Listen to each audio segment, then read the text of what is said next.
Hello Cruellas, mabuhay! This is Gazel Ortega and welcome back to my YouTube channel. Kamusta po kayong lahat? Good morning, good afternoon, good evening. Anumang oras kayo nanonood sa akin ngayon ay maraming salamat po. Sa mga bago ko subscriber dyan and returning viewers, thank you so much sa suporta. Sa mga hindi pa po dyan nakasubscribe, please subscribe my YouTube channel, Gazel Ortega, Cruella and Pageantry, and click the notification bell below para updated kayo when it comes na maglabas ako ng aking mga videos. Ang pag-uusapan natin ngayon ay ang last, ano ba tawag dito? Final screening. Last talaga. Final screening ng Miss Grand Philippines. Kailan nga ba? Na-extend na naman at hindi na naman ngayon ang kanilang final screening. Ang bagong final screening ng Miss Grand Philippines ay sa Friday, June 2, 2023 sa Teatrino Green Hills. Yan, nakakaloka, di ba? Kung akala ko, maglilista na ako ngayon ng mga Miss Grand Philippines candidate, hindi pa pala. Sa Friday pa pala ng bonggang-bongga, nakakawindang. At talagang extended talaga ang kanilang pa-final screening. Ang ending nito, baka sa June pa, ng katapusan. extended.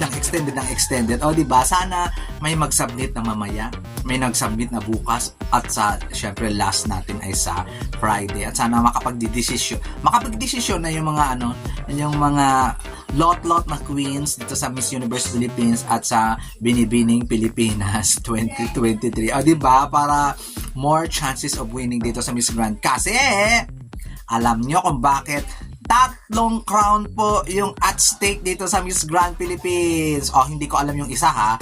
Syempre, ang una-una dyan ay Miss Grand Philippines. Second is Reina Hispano-Americano. Then, hindi ko alam yung pangatlo. Baka whatsoever. Baka yung upcoming pageant na hindi maibibigay ng Miss World Philippines. Hindi man naman sila magpa-pageant yata for early this year. So, ilalagay muna nila dito sa Miss Grand Philippines. Ganun lang siguro, no? Baka Miss Echo o kaya hindi ko alam. Basta, ganun. Kasi, hawak to ni Mr. Alvin Bigapria. So, ayan, 3 yung at stake na crown, o diba?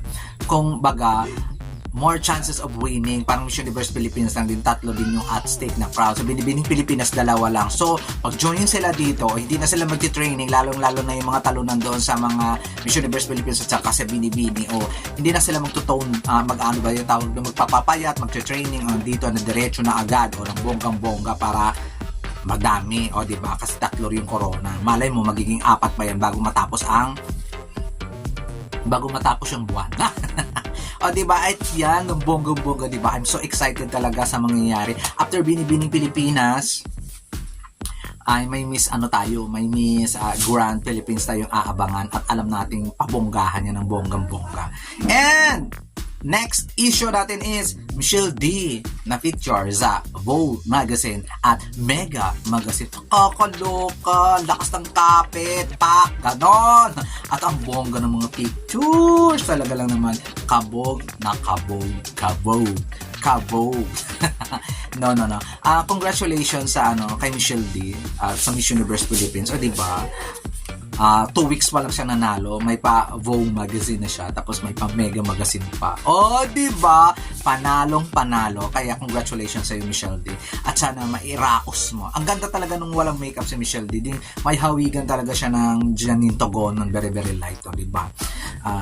Maganda yung pag light lang yung makeup niya, hindi todo, para lumabas ang tunay na Michelle D. Diba? Sana ganun yung pa-makeup niya sa Miss Universe kasi ang magaganda yung mga pa-pictorial niya dito sa Vogue at saka sa Mega.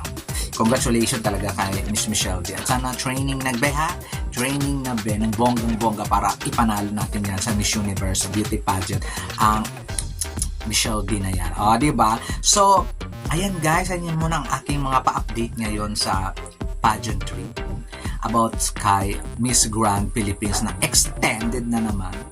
At syempre, bagong corona, 3 corona ang at stake dito sa Miss Grand Philippines Beauty Pageant. At syempre si Michelle D na nakakaloka. Ano pa kaya ang susunod na mga magazine na lalabasan niya bukod sa Vogue at saka sa Mega Magazine? Abangan natin yan guys ng bonggang-bongga para i-celebrate natin ang pageantry, i-celebrate natin yung mga success ng mga beauty queens natin, i-celebrate natin ang kagandahan.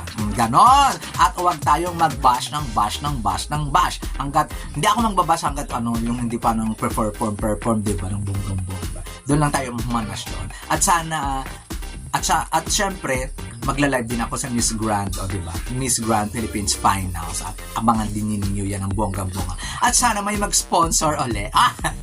May mag-sponsor uli para sa manalo sa akin. Pero magbibigay din talaga ako ng pera. Maglalaan ako ng pera para sa mga subscriber ko. At saka sa nanalo pala sa aking papremyo kung sinong makahulog kong pang ilang semi-finalist, si Miss Trisha Martinez ay nanalo po sa raffle draw IC.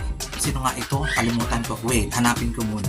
IC Nasty Nasty G. Ayan. Sana kontakin mo ako. Facebook, Jing Ortega, Jhing Ortega. Instagram, Gazel Ortega. At saka kung ano-ano pang platform yan na makokontak mo ako ng bonggang-bongga.